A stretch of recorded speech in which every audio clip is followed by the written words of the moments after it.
What's going on, everybody? Welcome back to my tiny garage. My name is Jared, and yes, we have another ATV in the shop in this video. This may look the same as the other ATV we just recently had in here, but that was a 450. This one here is a 2002 Yamaha Kodiak 400. Very similar machines. This one here has similar issues to the other one, but thankfully doesn't seem to be nearly as bad. This one primarily has a problem with fuel overflowing the carburetor, which is most likely a float needle problem. But while we're in there, we're just going to go ahead and clean it and rebuild it with the proper OEM kit. So we are good to go from there, hopefully. We're also going to change spark plug, we're going to change the oil, and change the radiator coolant on this. Big snowstorm coming in this weekend, so I'm hoping to get this machine done today so the customer can have it back. As you guessed it, they also use this to plow snow. So let's go ahead, jump on in, and hope we don't run into any major complications. Just gotta dive right on into it and start removing some panels and pieces and get down into there to this carburetor.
right, here we go. We have our carburetor out.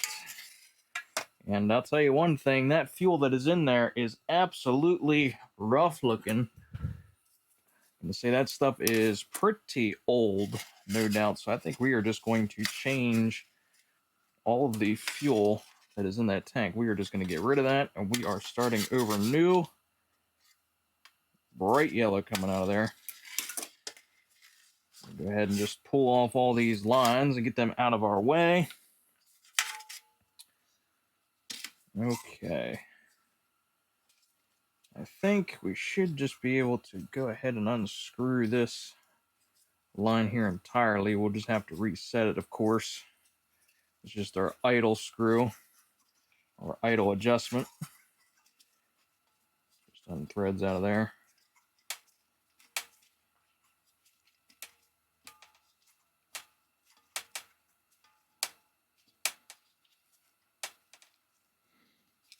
We've got 50,000 feet of thread on there.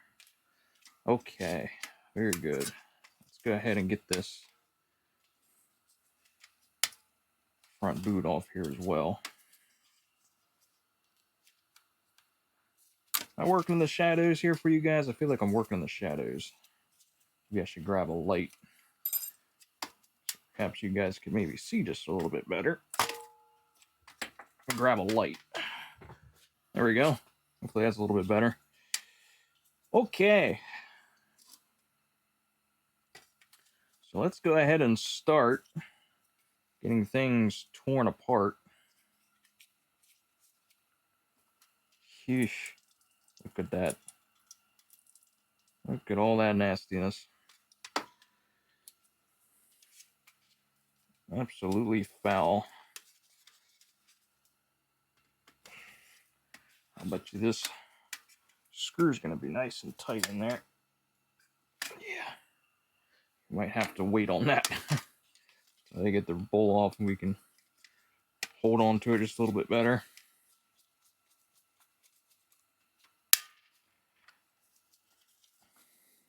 Absolutely foul. This is terrible fuel.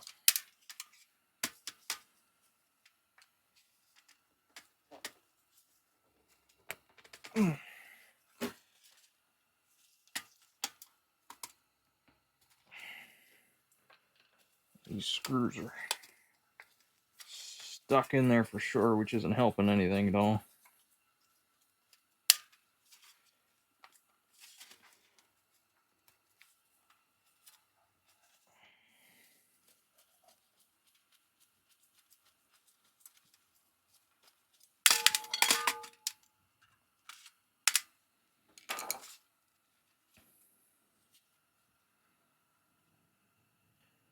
Overall, it doesn't look too bad. Surprisingly, there's not a lot of dirt in the bottom, but definitely a lot of old fuel.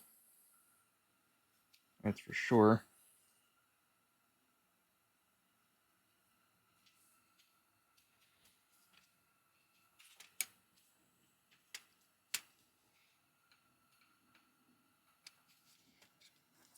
Take our float out of here.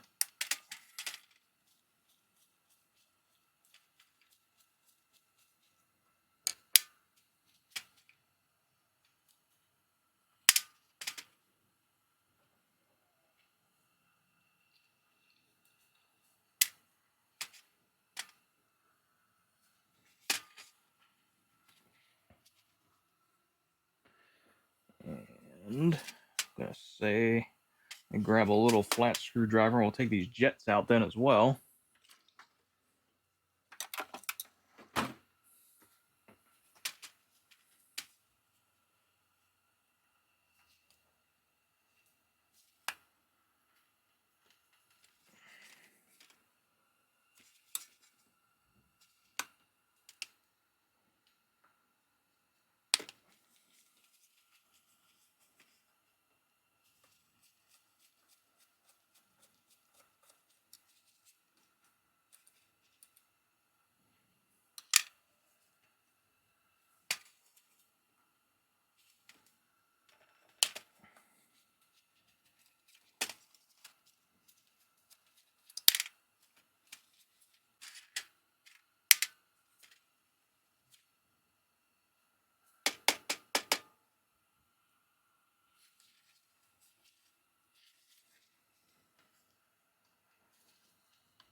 I don't want to get these mixed up. It looks pretty well the same as our other jet. I'm pretty sure it's different size, so I'm not going to mess around with that at all.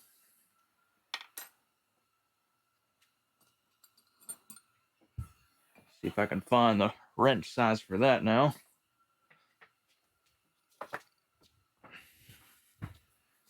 Does it happen to be 10? Yep. Oh, 8. It's 8mm.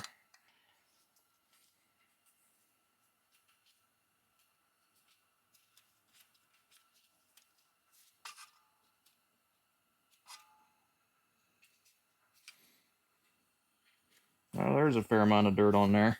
You can see that. See all that there, my finger of the glove? Seal shot as well. Yeah, you see all that dirt right around the edge? Yeah, it's pretty bad. Pretty bad looking.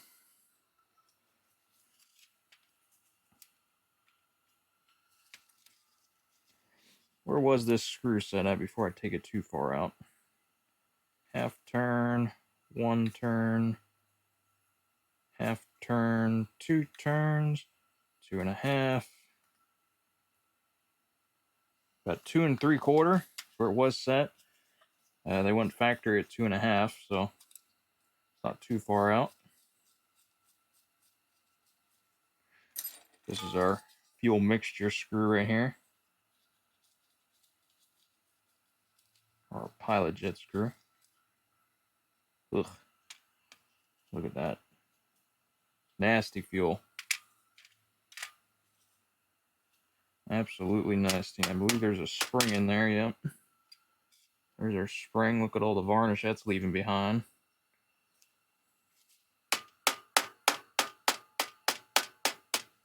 Look at all that. Nasty stuff.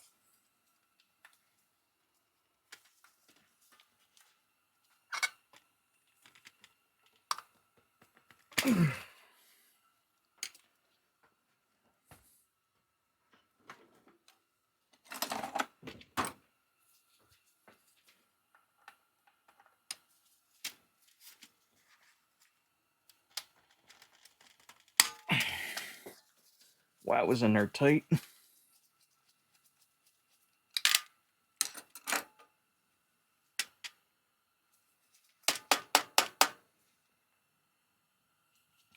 Yo, got that all opened up.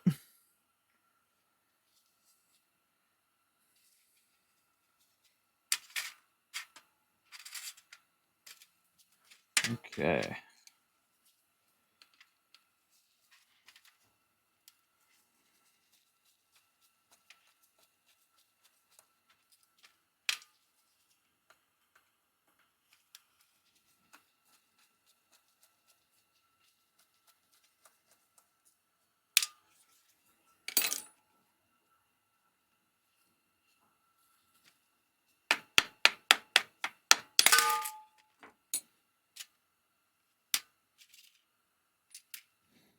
There's a diaphragm. Things seen its better days. Here we go. We're into all that now. So.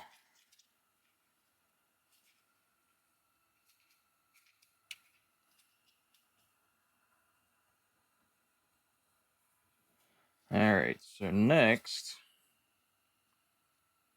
let's go ahead and take off this top cap, which will be like a little rubber boot up in here we need to get out. There's also a spring in here, so we're going to be careful it didn't go flying.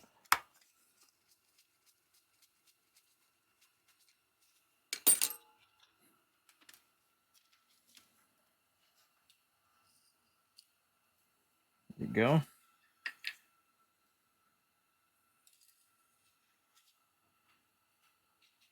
Real gently pull this loose and pull this up and out of there. Still moves. I'm probably going to further disassemble that for sure.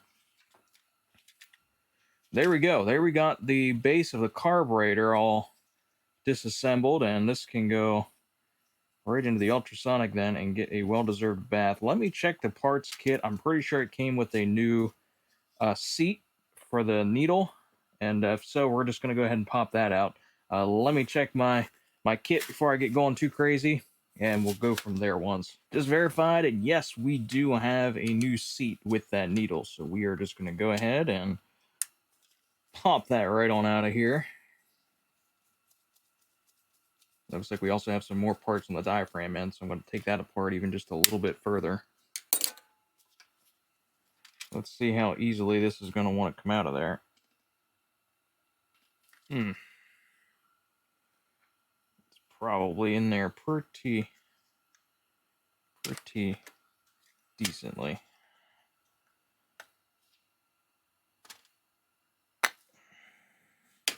Might take a little bit of heat, but we're going to try it here first without it. Let's just see if we can't get a tap down inside of this seat here. See if we'll be able to pop it out this way or not. The tap came loose here.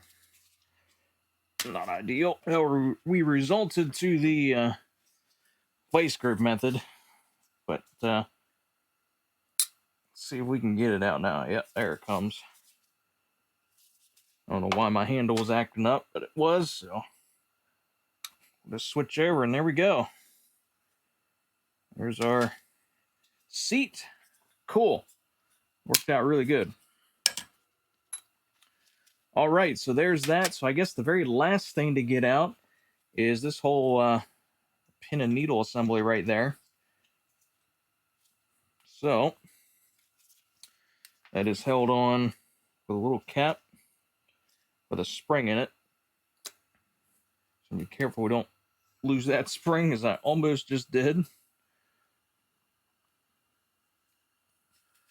Set that off to the side.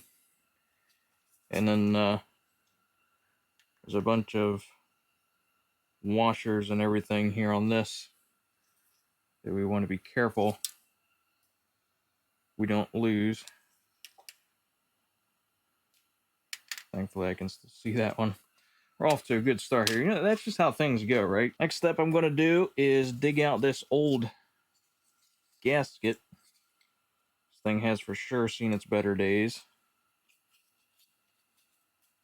Yeah, that thing is dry rotted. Look at all that dirt in there. See if we can't just kind of pre-scratch some of that out. Give the ultrasonic just a little bit of a head start. Trying to be careful I don't scratch that aluminum. Don't need to make any divots where there weren't any before. Okay, there we go. Now, is it possible to get this out of here? Oh boy.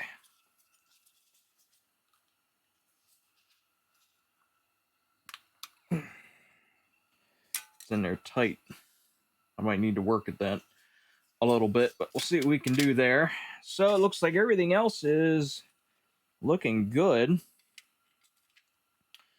So I guess from here, we'll clean this up by hand. I'm not going to worry about that here at the minute. We'll clean that by hand. But everything else, we can send through the ultrasonic. Everything looks cleaned up. Just dirt falling out of here like nobody's business. That's rough. That's really rough. Okay, this is definitely required for sure. We got all that varnish stuck on there. Yeah.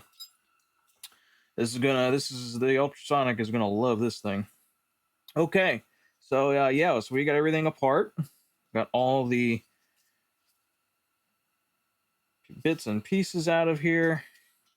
I see there's a small little jet right here, but I don't know if it, oh, maybe it does come out. Oh, okay. So this one here comes out. That is tiny. Definitely we don't want to be losing that.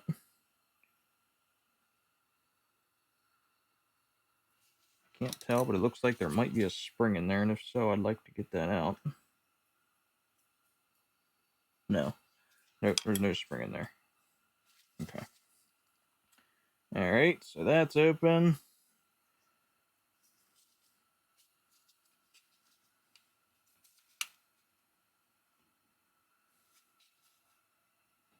We could take off how easily it would come off.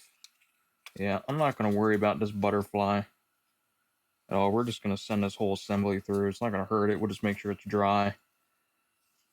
Probably put a little bit of oil lube on that spring in there then once we get it all dried out. It's not going to hurt anything though. Nothing electronic. All right, let's get set up here. We'll do a little pre-rinsing on all this stuff. We're going to get it in the ultrasonic and do some cleaning.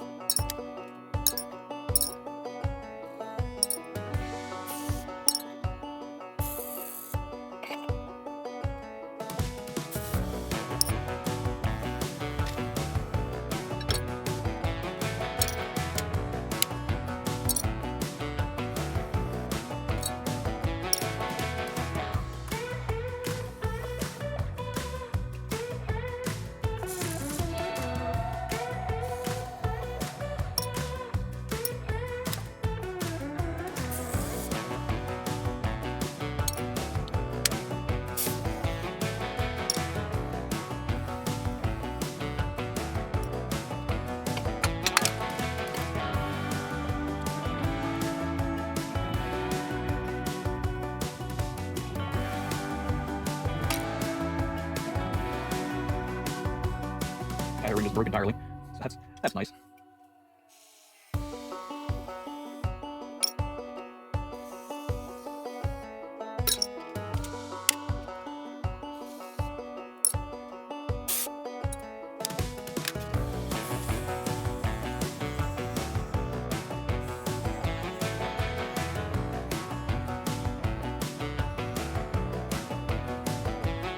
Set this on the side here for just a minute.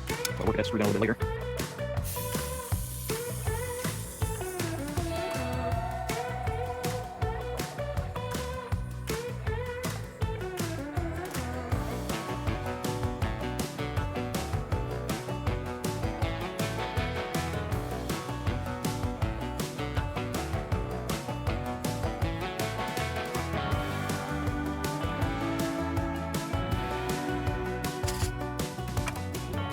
And last is this little jet here, and I'm going to put this in a separate bag because I don't want to mess these up and get them mixed up.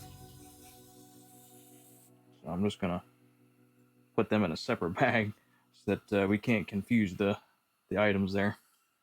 We got all the pieces bagged up. I had to use a bag for the main part of the carburetor, was just a little bit too big to fit into a jar. But that's okay. The bags, although they don't work quite as well, they work good enough usually. And then we'll put the rest of our parts in a glass jar down in there like that. I think everything's gonna fit. A little bit of squirming around, but looks all right. See how our water looks.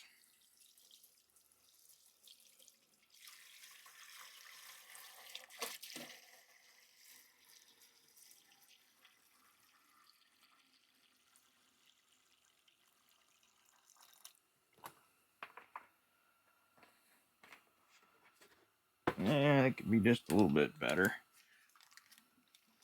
See if I can do. There we go.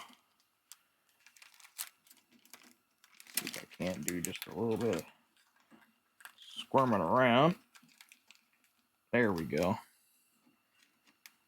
Yeah, that all fits down in there real nice.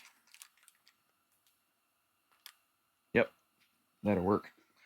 All right, let's get to cooking some parts. Well, we got our parts cleaning in the ultrasonic. We're going to go ahead and move along with our maintenance on this. So let's go ahead and do the spark plug next. That should be fairly easy to do.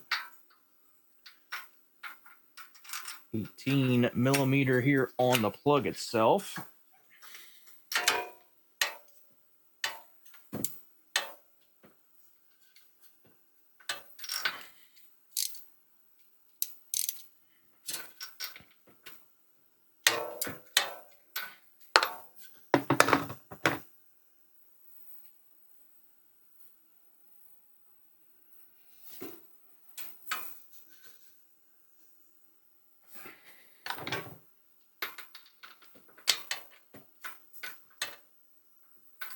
Might need a little bit of an extension. There we go. There, I got it. Got that thing shoved back up in there pretty decently. That's what our plug looks like. Kind of oily. Our other ATV that was in here were just as bad on the oil. I don't know what the problem is with that. Usually that would be like a valve issue, which I guess it could be, but I'm just not familiar enough with these ATV engines to kind of know exactly what to say on that, but you can definitely tell it's oily, so we're just going to put a whole new plug in it and be done with it. I think just to clarify on that too, the customer does know the condition of the plug. I sent him a picture of it, so he didn't really seem to want to investigate it much further, so that's why I'm kind of not really worried about it, but so how does it all look? This should be the same plug. DR8A DR8EA, yes. Okay. So about 25 thousandths on the gap on this is what we're looking for.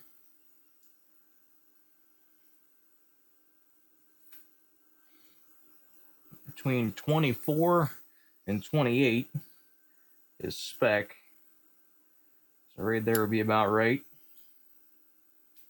Maybe just a touch bit back.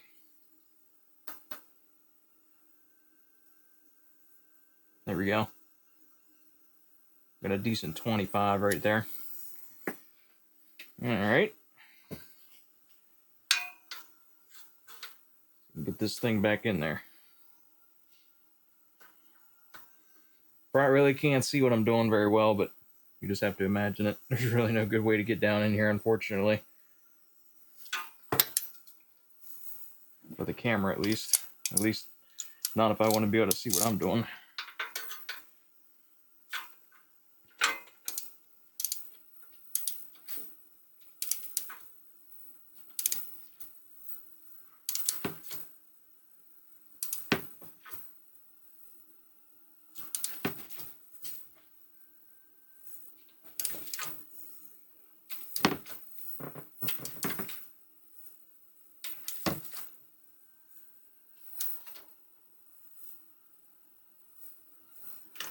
Those crush washers get me every time on those plugs. Like you're going and going, you think, I'm for sure going to strip this out. And then it slugs up.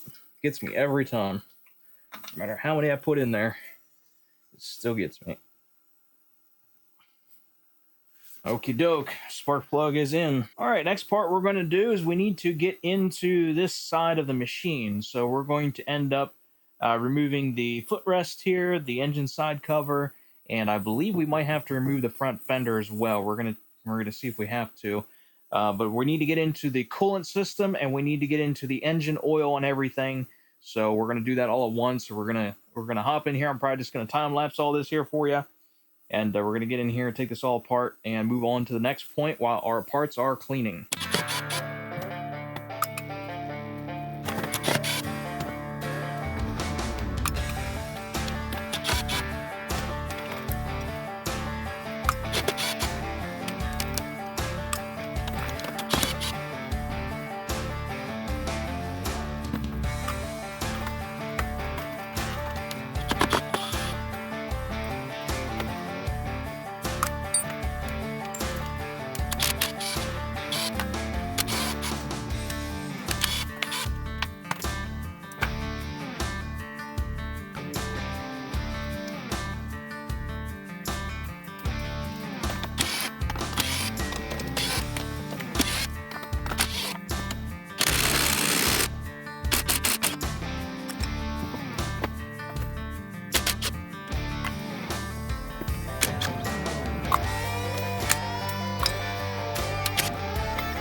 ultrasonic just shut off. So let's see what kind of goodness we have the pleasure of looking at. Oh, yes.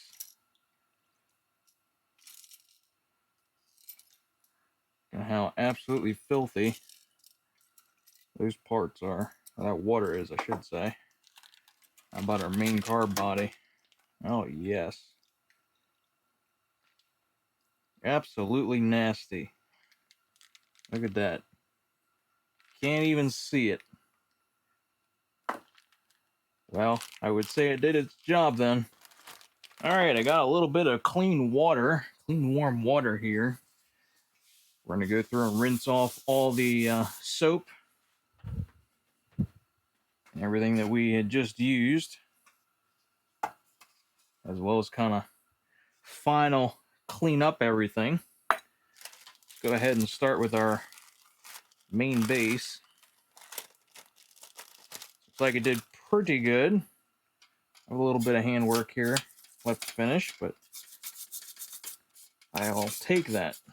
I will take that compared to what it started out as. I'm also going to go through and then blow a bunch of compressed air through everything. Make sure everything is blown out nicely. Make sure there's no dirt or anything left behind.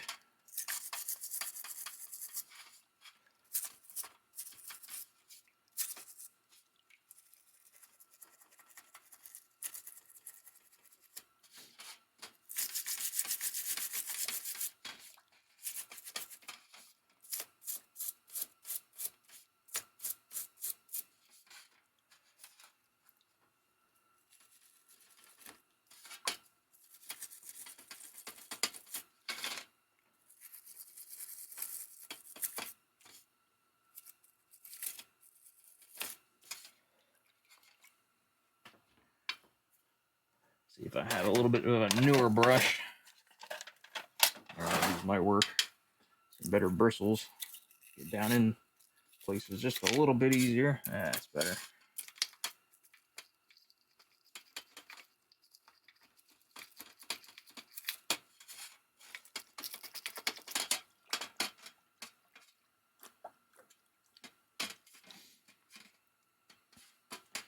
Yeah, everything's looking pretty good, to be fair.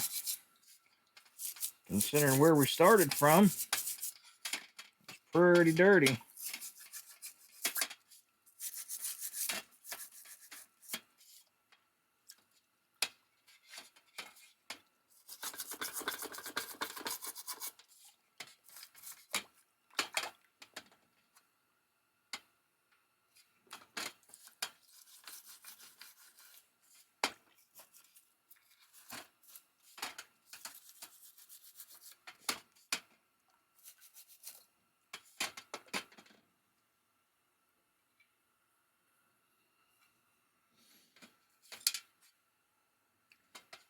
Looks like we got some pieces falling out.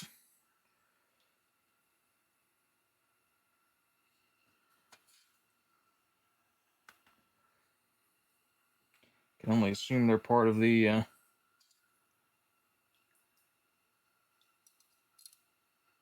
main jetting here, probably. Looks like we got an O-ring in there anyway, so we'll want to change that. So that's good, that came out.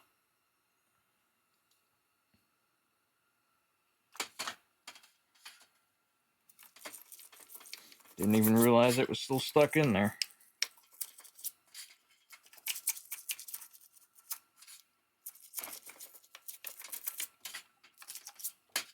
Just goes to show you how covered in dirt everything was.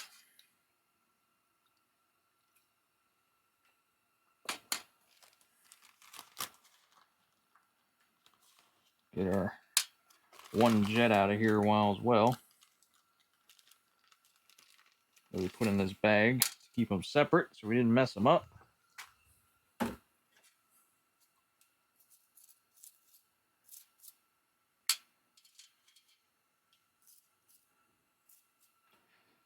We'll take our welding tip cleaner. And we will go through and make sure all those little holes and orifices are open. Get our mess cleaned up.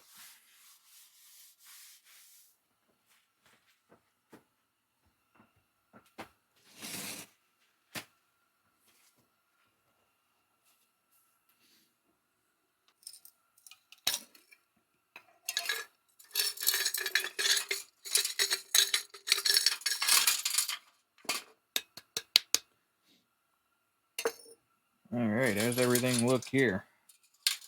Everything looks pretty good, to be honest.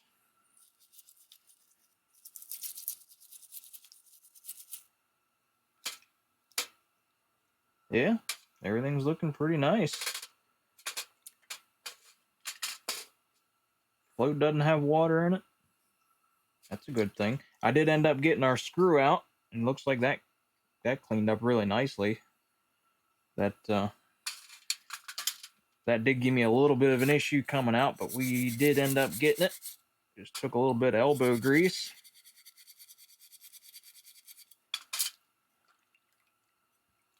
I'd have to use a little bit of a harder brush on this one. Yeah, that dirt's in there pretty good.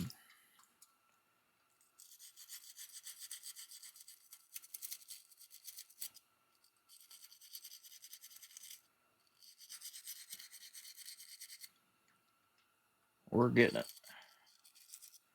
All right, I'm just going to go through and keep cleaning these parts up. Probably not real interesting to watch, but we'll come back here once everything's cleaned and blowed off. Okay, we got our carburetor parts all down on here drying off.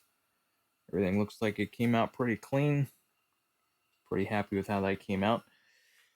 So on to the next thing. I guess really the only thing we have to finish up here yet would be the engine coolant and the oil change. So the oil change I would like to do once the ATV's kind of warmed up a little bit, kind of get some of that sludge, of course, worked around. So I can't do that at the minute because obviously the carburetor's not on, but I can do the coolant. So while I'm waiting those parts to dry, we're going to do the coolant drain. So they said to take the whole front fender off. I'm going to be quite honest with you. I am not taking apart that mess to get the front fender off. But I believe I have it away enough.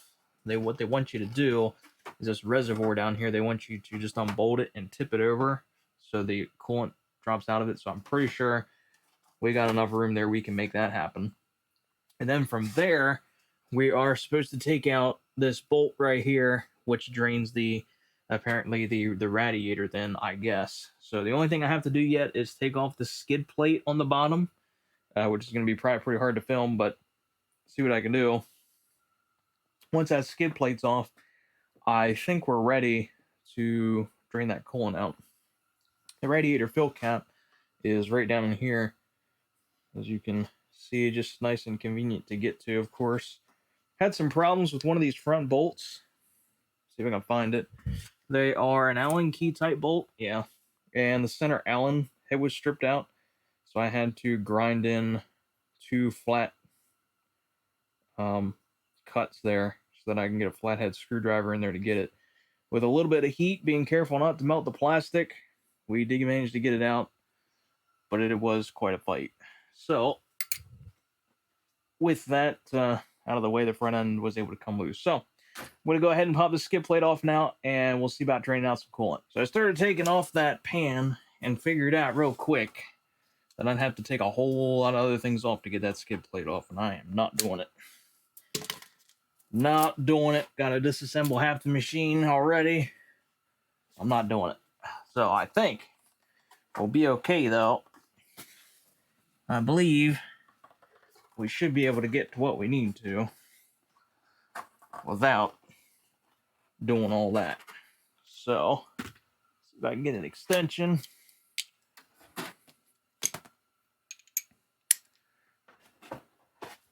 I think you can get right in here to this here bolt. Yep. And we'll have a good day.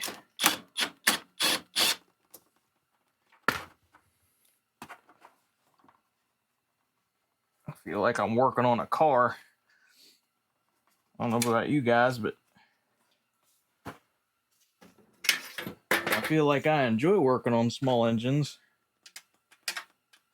because they're usually fairly simple and fairly straightforward. And this RTV here reminded me a little bit of like a car.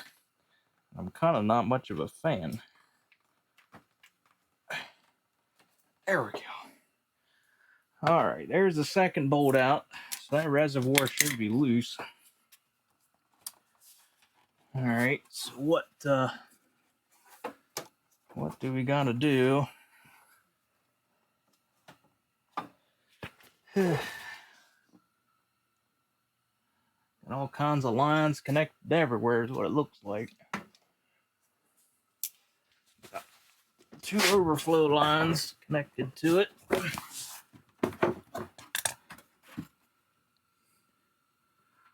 One in the front and one on the rear. And that rear one is going to be perfectly lined up. Of course, to run all over our skid plate. Maybe we can get away with just taking off the top one and tipping it over, maybe. It's worth a shot. Let's try it.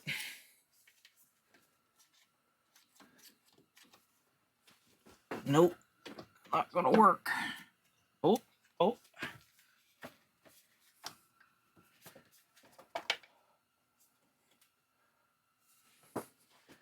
Well, they're kinda. It does. I'm gonna tell you, I don't know how I'm gonna get that hose line back on there once it's off.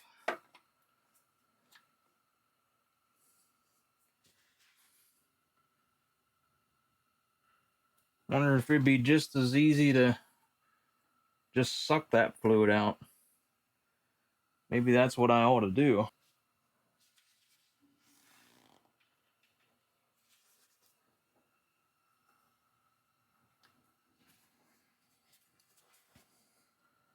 Got a squeeze bottle with a line in it. See if we can't just suck this out. Be a whole lot easier than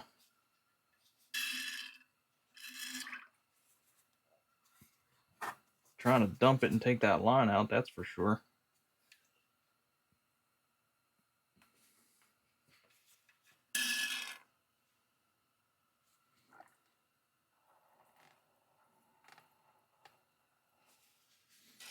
Not 100% sure why it doesn't want to suck very well, but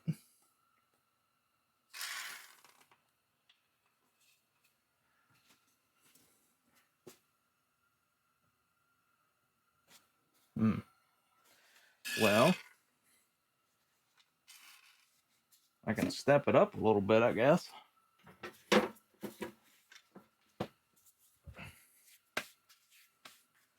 Use the old turkey baster. Sure it's clean.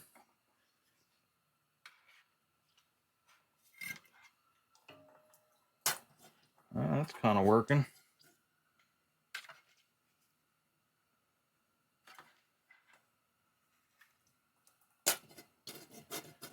It's working about as good as anything.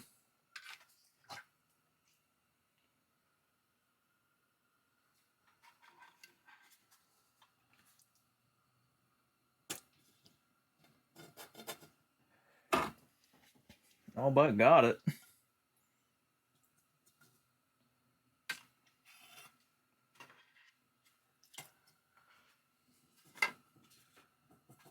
Yeah, I pretty well got all of it. Just a wee little bit left there in the very bottom. Might be able to finish getting it with this. There we go.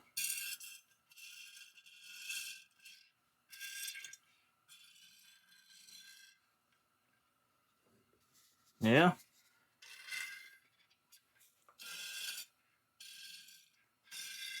There, it's dry. I'm going to say that was a whole heck of a lot easier than taking all them lines off and everything.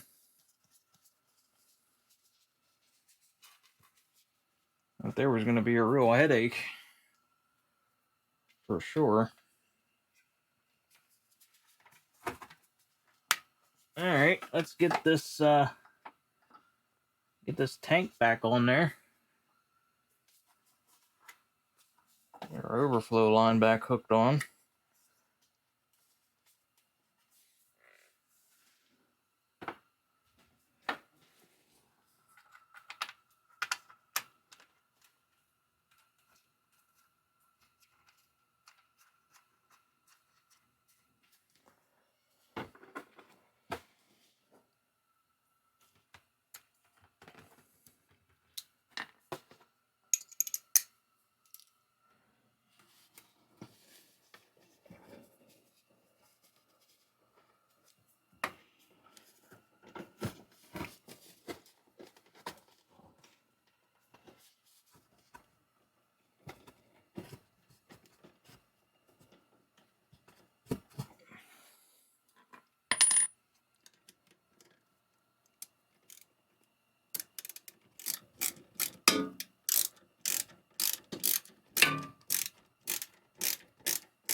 That wasn't too bad.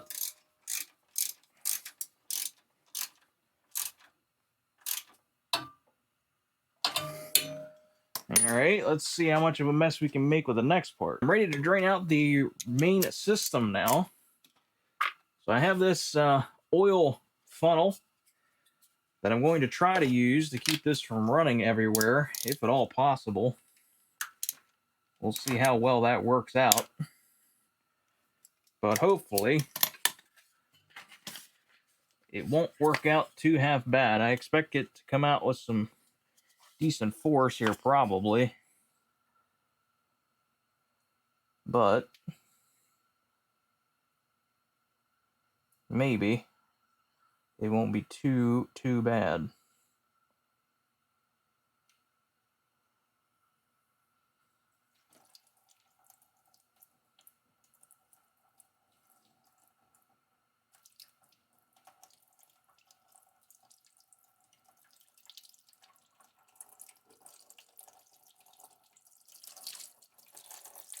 Well, it is what it is. So far, not too bad. We can deal with it.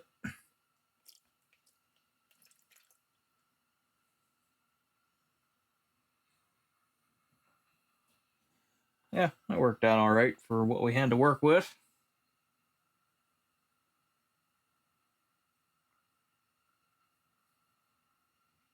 At least it'll keep it from dribbling back into the oil pan, which would be great. Or the skid plate, I should say.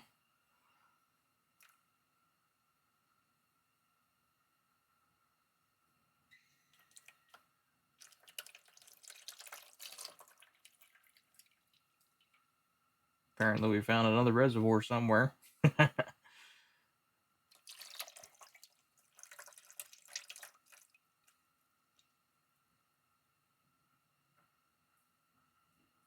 Honestly, that coolant coming out of there don't look too half bad.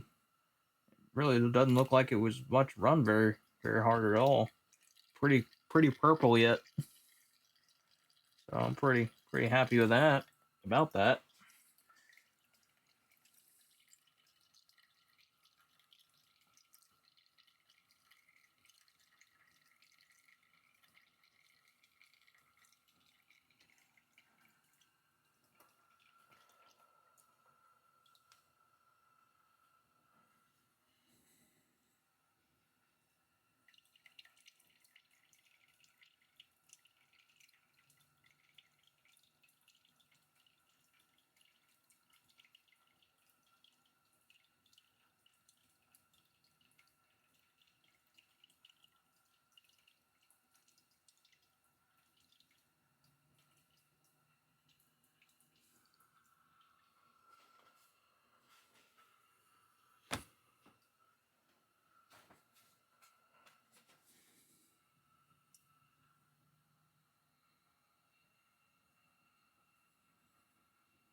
probably be all right from there.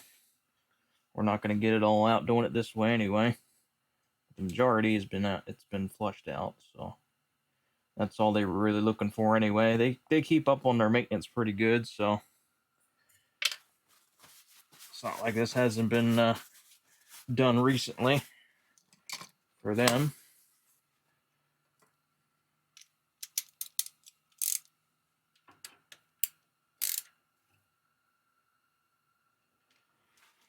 Okay. Very good. And here we are back at the table with our carburetor. And we have on our left side all of the rebuild parts. And on the right side, we have all of our nicely cleaned and old parts again. So I figured out where these pieces that fell out came from. It took me a little bit, but I was able to find them. This is the printout that the carb company gives me to follow. So I'm going to be following this here on the side. But the first place that we're going to start, I believe, is going to be up here with our diaphragm area. So with the diaphragm here, we have, of course, we got a brand new diaphragm. Then we got a brand new clip. Now this clip is tapered, so we want the flat side of that taper upwards against the rubber itself. Got a little cutout, or a little jut out, I guess you'd say, on the rubber. That goes with the jut out here in the plastic. So this is going to stretch over our plastic like that. And our little jut out comes to rest in there. There we go. Looks pretty good. So we take our new piece of plastic. It's like a little snap ring. Goes down. Oh, whoops. Even I put it on the wrong way. So there we go. So the flat side goes against the rubber.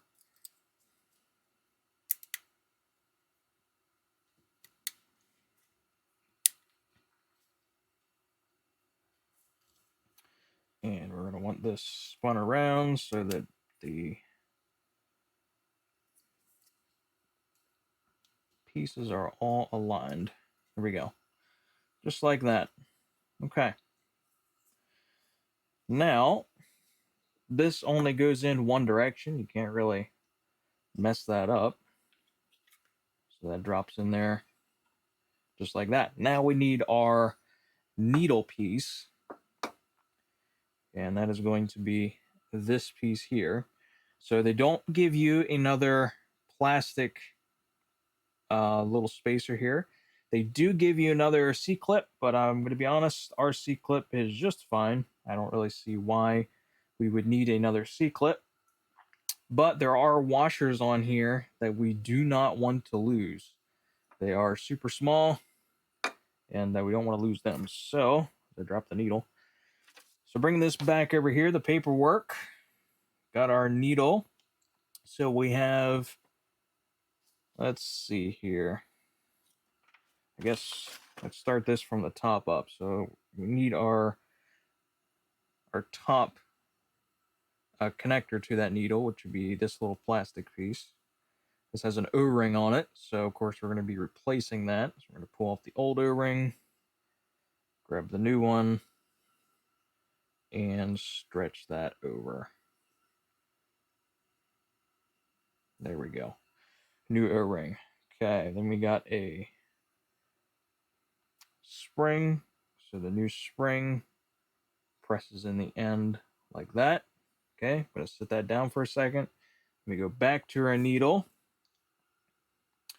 So let's see, we have our thick washer on top, just like that. And then we should have our, let's see, so number 4 is that O-ring that we put on. Number 5 is the spring we just did.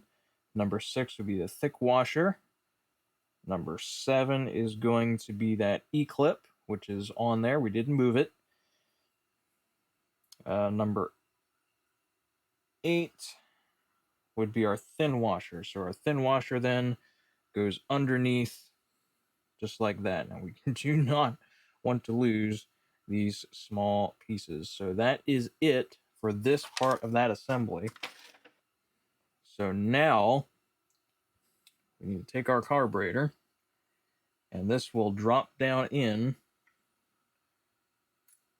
through the bottom. And then we should see that. Yep, we lost pieces already.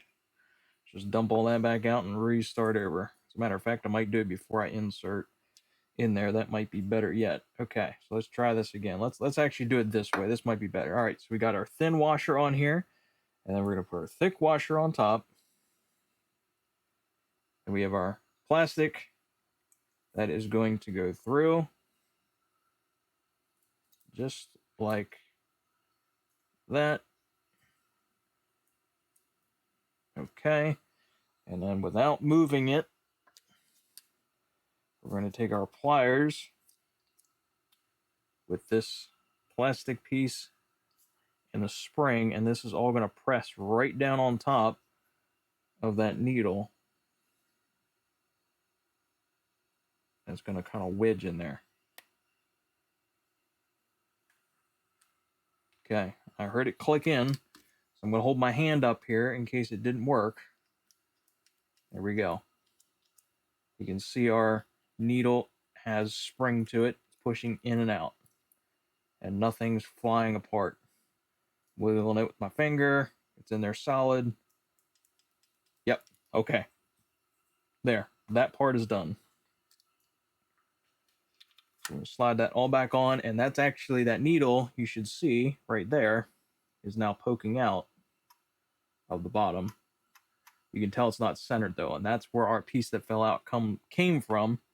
But first things first, let's get this cap on there. So this cap is important. This little hole has to line up with this. So it's going to go that way, just like that. And it came with new screws. Almost forgot. Our main spring. See? Getting off track. Okay, let's back up. So make sure we got all that. Yep. Okay, so we got our main spring. Goes down in there. There we go. Now would be our cap. And of course, that spring matches up there on that hole. There we go. All right, now we're cooking. Now we're cooking along. Take our new screw. One there. One there. And we can tighten these down. I don't do many of these carburetors. I've done a few of them, but I just don't do them very often. I feel like your normal 4-cycle and 2 cycles I could almost do in my sleep, but these here, they still mess me up sometimes. There's so many moving parts and so many small parts. Okay.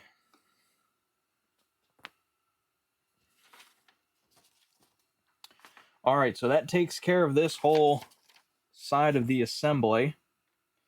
Let's go ahead. Let's see, number 3 was that ring top. Yep, okay, so that's all good. Okay, so let's now move to the side diaphragm. Paper's out of the way. Okay, so the side, or the little side cover, it would be this. Okay, so they sent along, they did not send along new screws, but they did send along the diaphragm, and they sent along the spring. Okay. So here's our cover. So which screws went to them?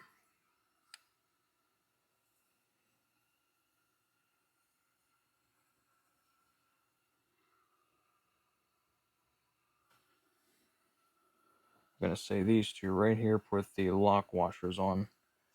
They look like they would have went there. Okay.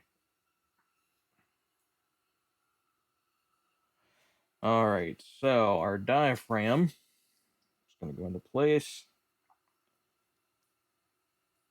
Has a little jut out on the one side, like a little nub that's going to go in there and push the little ball valve. So it's going to go this way, just like that. Yep, it's actuating that ball valve. I can feel it. See if I take something here like this. Should be able to push that ball valve. Yep, so that ball valve moves. This is going to go in this way so that I can actuate the ball valve. We got our, let's see if I can set this down. We got our brand new spring like that, which all fits together. I'm going to do this without launching it halfway across the shop, just like that.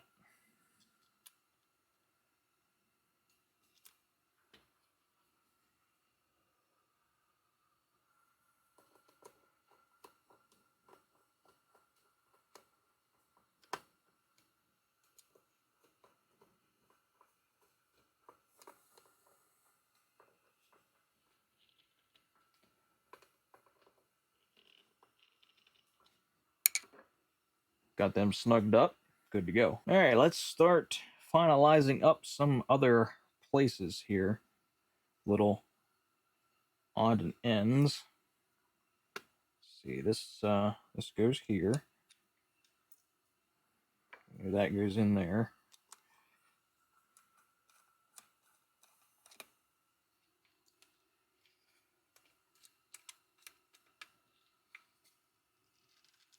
And get snugged down. Okay. Then our idles, or our adjustment screw goes in here next, and they sent a new one along of those, so we are going to be using that just to kind of confirm everything looks to be the same. So this is where those small washer and O-ring came out of. So our spring goes on first, and then our metal washer goes on next, and then our O-ring goes on last. And all of that goes into this hole right here, just like that. And if I remember, our starting adjustment started out at about 2 3/4, if I remember correctly. Now the book says 2.5, so to be honest, we're going to start with 2.5, and we can adjust it from there if need be. Okay, so right there is snug. So I'm going to go 1. Nope, that's only half. Let's try it again. So half, 1, half, 2, 2.5. So right there is 2.5. It should be hopefully set.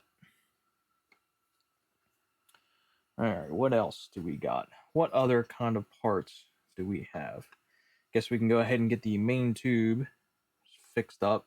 So this is where this piece came out of. Now one side is tapered, the other side is flat. So the flat side goes in, the tapered side goes towards the jet, and that is going to slide down over our needle and keep things straight. They're going to help keep that needle straight, and we should see that drop in to the inside there, which we do. It looks like that's seated. Okay. So next would be our emulsion tube on the main jet. That gets an O-ring. So we got another O-ring here for it. There we go. And that is just going to thread in here like so. I believe that was an 8mm, if I'm not mistaken. You want to make sure that that piece there that we put in there is in there and set, or else it'll be causing you some issues. Let's see where I put my 8mm wrench. Here we go. Get this tightened up, snugged up.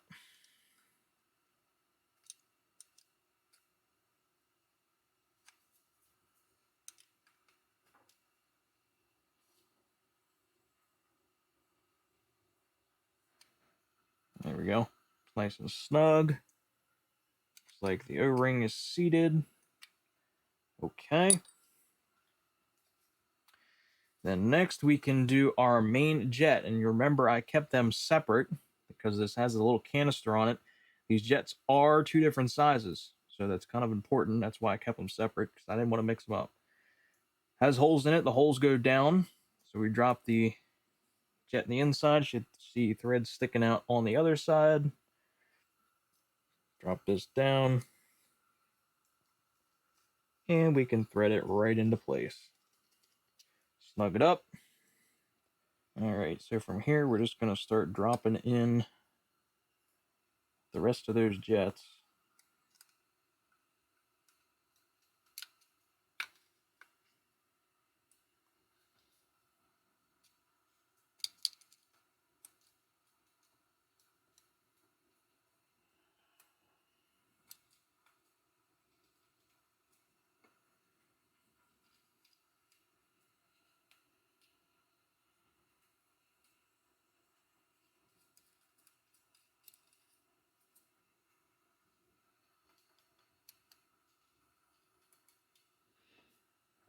There we go. It's all looking good. Okay, where can we go from here? We got this little guy on the front. Before we lose him, we want to drop him back in.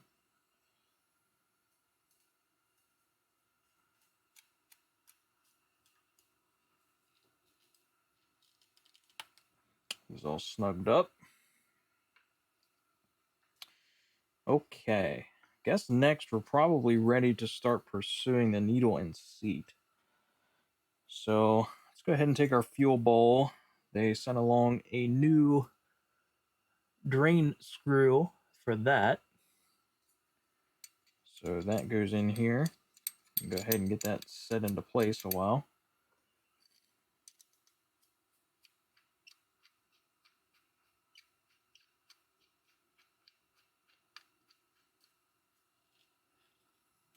Get that seated.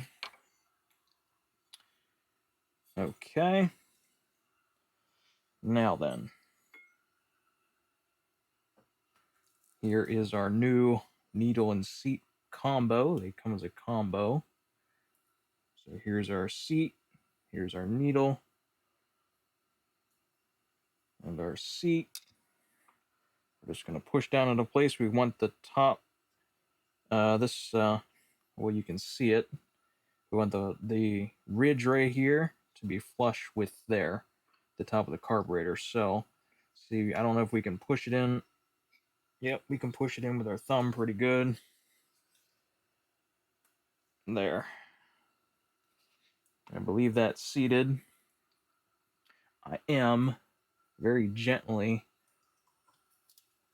just going to tap on it to just verify that it did seat.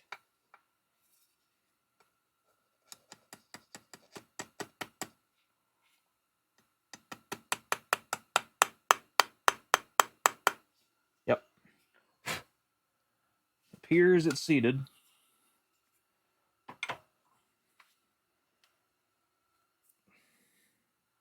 So that's good enough for me. Everything seems to be flush. Yep. Okay. I'm happy with that. Now, that gets a little set screw to make sure that doesn't fall out.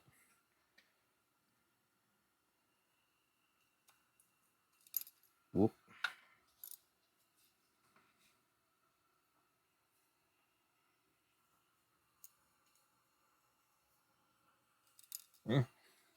Well, we'll get this here yet. That's stuck in there. There we go. My big fingers don't work so well. There we go. We're trying to do stuff like this. Don't cross thread it there. That's all we need is to cross thread something like this, right? Okay. That's snug. Just gonna make sure that doesn't come out.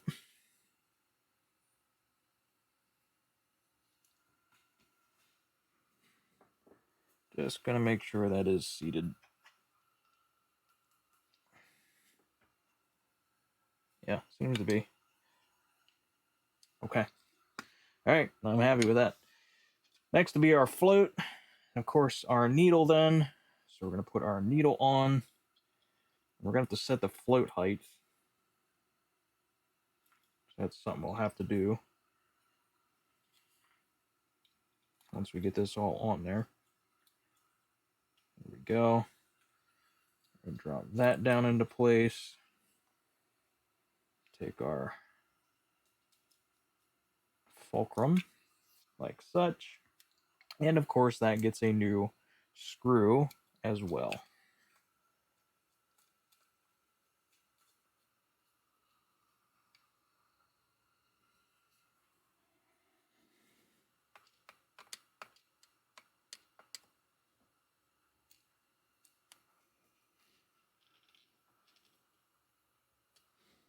There we go.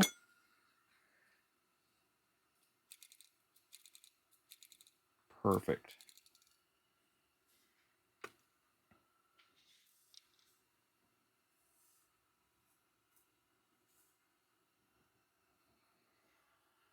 Now for this next part, we want to measure the float here.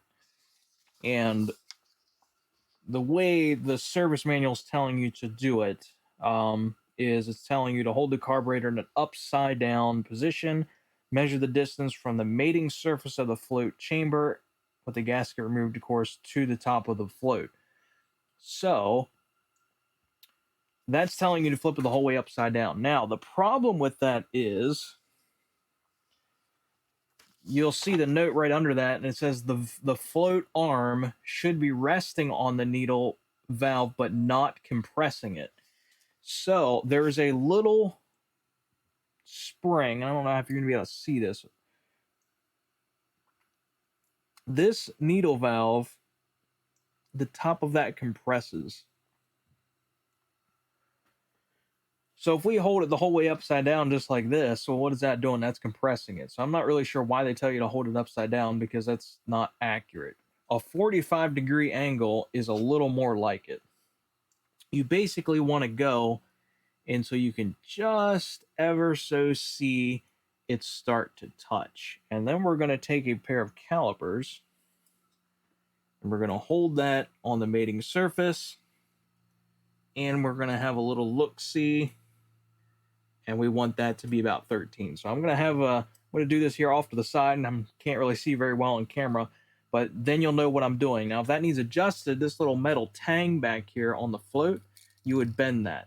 So one way or the other way, and that's how you would do that. So I'm going to do that here off camera, but you'll know what I'm doing anyway. Best as I can say, sighting down it, that looks to be very close to 13 millimeters, which is what they want it to be. So we will do a second test here next. Once we get it assembled, we will actually use the fuel itself to find out where that level is for sure, so we know that we got a lot, or we got enough. So from here, we're just going to move forwards, and with that, we're going to be installing the bowl. So we'll get our gasket installed there into the bowl. Let's see, this direction. Get that on there, like that. Feel like I'm hitting something. I'm not sure what I'm hitting. That goes on there just fine, so it must have been the gasket holding it up. Let's try it again.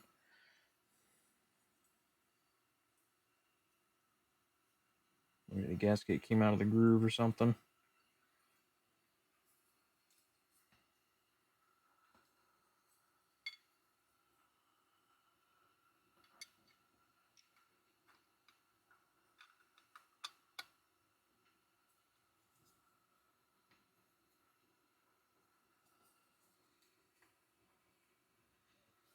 Still feel like there's a gap there for some reason. I think this gasket wants to keep pulling out of the groove is what it seems like.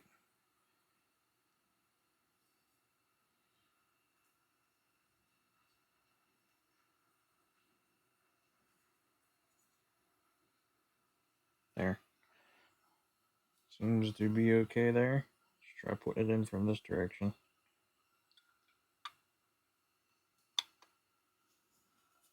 There, we got it. There, we got it. Okay.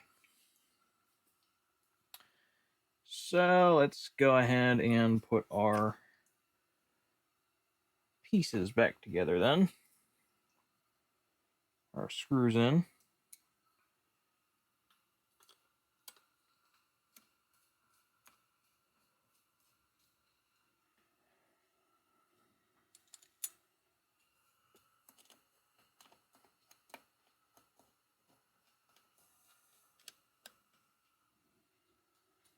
Everything's looking good.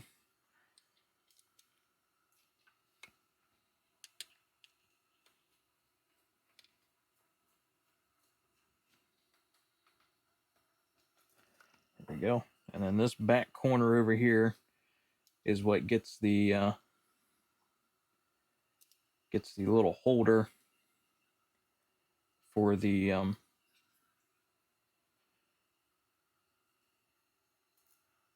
this thing. Oh, my mind went blank. This thing here, the RPM dialer. Goodness me. Let me make sure which way this clip goes. Does it show me on here? Yeah, let me check. Let me check my pictures. It's always good to take pictures of stuff. You just never know. Okay, so they got it coming right off the bottom like that. Okay, all right.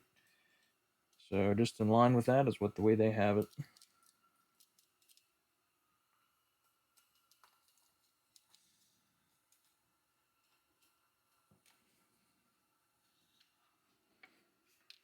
Yep, so come around and lay right in there. Okay. All right, let's tighten this thing. Go corner to corner. Snugging it up.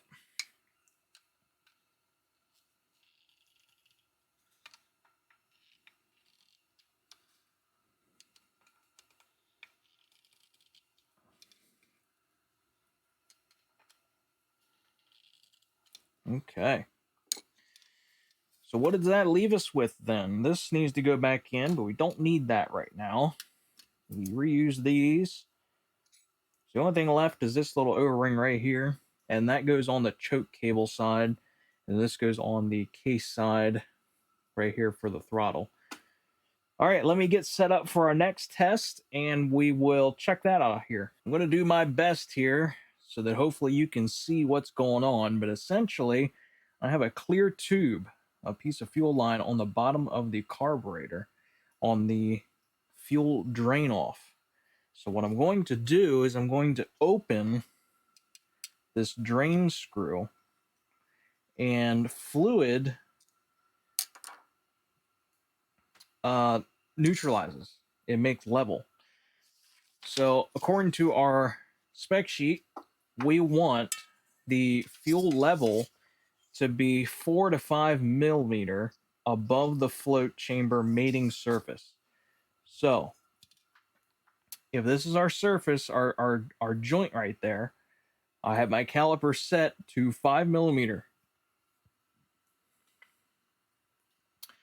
So essentially what we're going to do is I have an external fuel tank, and we're going to hook that up to the inlet side of the carb. We're going to take the fuel line around just like that, and we're going to measure and make sure that that fuel level does not go up past 5 millimeter past that flow bowl.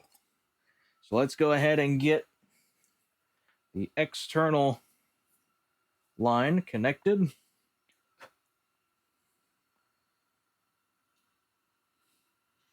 Okay. Hopefully all this isn't in your way too much, and do the best I can.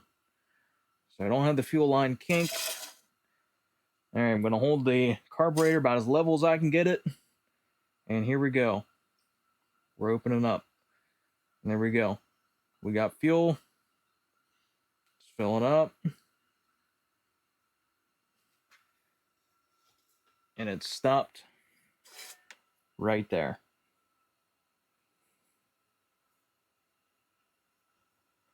I'm going to pinch this just a little bit closer.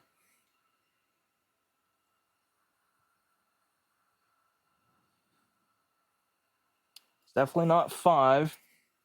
Thinking it might be closer to 4. Let's take a look. My caliper to 4. See what that's looking like. You see that fuel in there?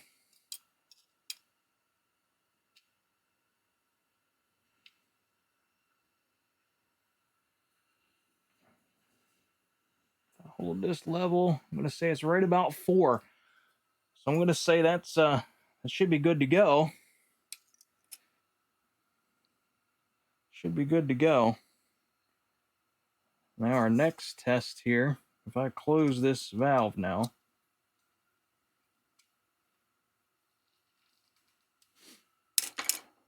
and I let this fuel drain out, this carburetor should not be overflowing, which it's not. All right, so I'm going to shut off our external fuel tank. I'm going to open our drain, and we're going to get this all drained out so I don't make a mess.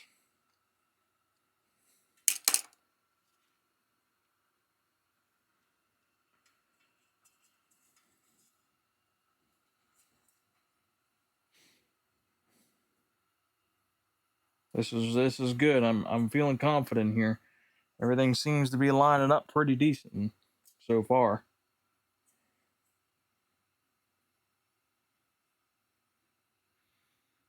All right, I'll get this drained out, and then we should be ready to stick this back on the machine here. I think I'm going to end this one here. We'll just do this in 2 different parts. I didn't expect this video to be so long, but it's working out better for me that we do it in 2 parts. So I'm just going to do it in 2 parts, and this seems like a good stopping place. So we'll just stop here, and the next part we will install the carburetor, get it tuned. We'll finish up the oil change, put all the body panels back on, take it for a test drive, kind of finalize things up, and get going from there. So I thank you guys for stopping by to watch. Hopefully you found this video interesting or maybe helpful. Drop me a comment down below. Let me know what you thought, and hit that like button. It does really help out the channel. And with that, we will see you guys in part 2.